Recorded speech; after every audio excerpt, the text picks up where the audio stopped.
Find this instructions for a simple origami fish.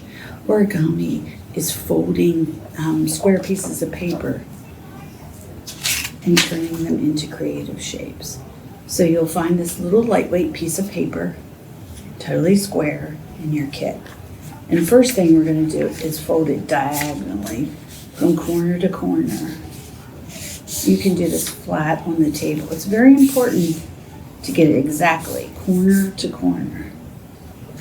All right, so once you've done that, open it back up and fold it the other way, corner to corner. Both sides, diagonally. Again, you'll have another big triangle with your square. This time, you're going to fold it in half so that you make a rectangle. I would suggest you put it down on the piece of paper on the table so that your paper can get some sharp creases. Now, this may be the tricky part, but you have it the same color on both sides, so that's very helpful. So now we're going to do a valley fold. See how I just pushed that together?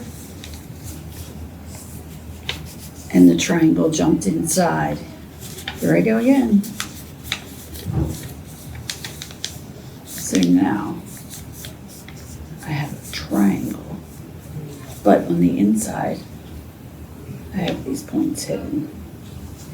All right, so now we're going to fold halfway down. We're going to note the middle of the triangle, and we're going to pinch that back corner in.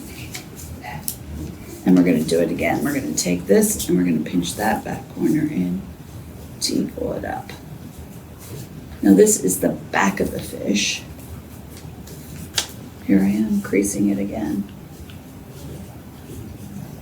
Whoops, I need to go further so that I have a tail a little bit further.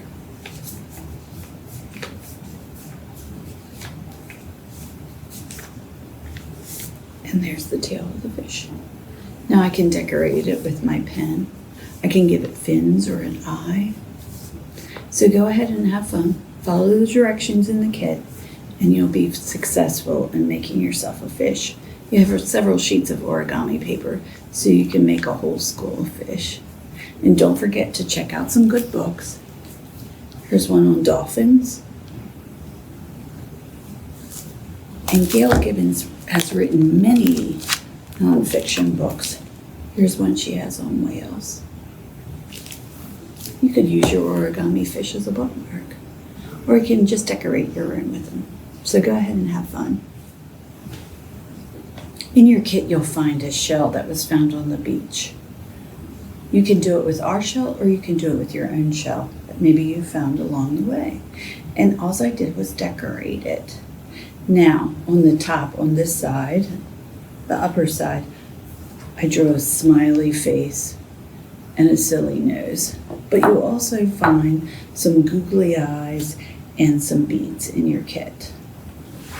So I'm just going to grab my googly eyes. I have to open up the package.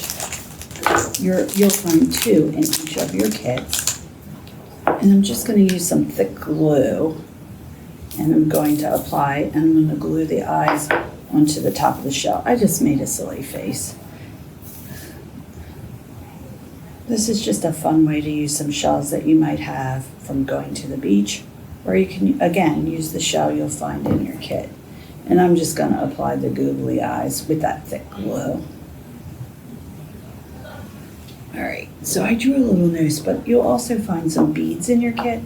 So if you want to go ahead, I'm going to add it as a nose. But you can, again, do whatever you want with your kit and be creative and make your silly shell any way you want. But I didn't stop there because the underside is much more smooth to draw on. And I just used a Sharpie marker and I wrote a sentiment. I wrote, "Be kind." Then I drew an oval around it, and then I just started making scallops. And I decorated the inside. I just kept going around and around and around with the Sharpie pen. If you don't have a Sharpie pen, come into the library and ask us to borrow one of ours. You can sit down and decorate here at the library. And you could make yours look however you wanted. But mine says be kind. So I'm going to use another one of my beads. And I'm just going to put a bead on the inside next to the be kind. But again, you can decorate it however you would like. So it has like a little pearl of wisdom, I'm going to call it, about being kind. Here, I'm going to pick a smaller one. I'm just going to put that on the inside of my shell. Again, just be creative. You don't have to make a silly smiley face, but I bet you if you have that sitting around in your room and someone picks it up and says that, they'll just be delighted with the secret message on the inside of the shell. So again, have fun creating this summer. When you pick up your own shells, you might want to glue them together. You might want to glue some smaller shells for ears or whatever shells you have at home. It might inspire you to make a different creature.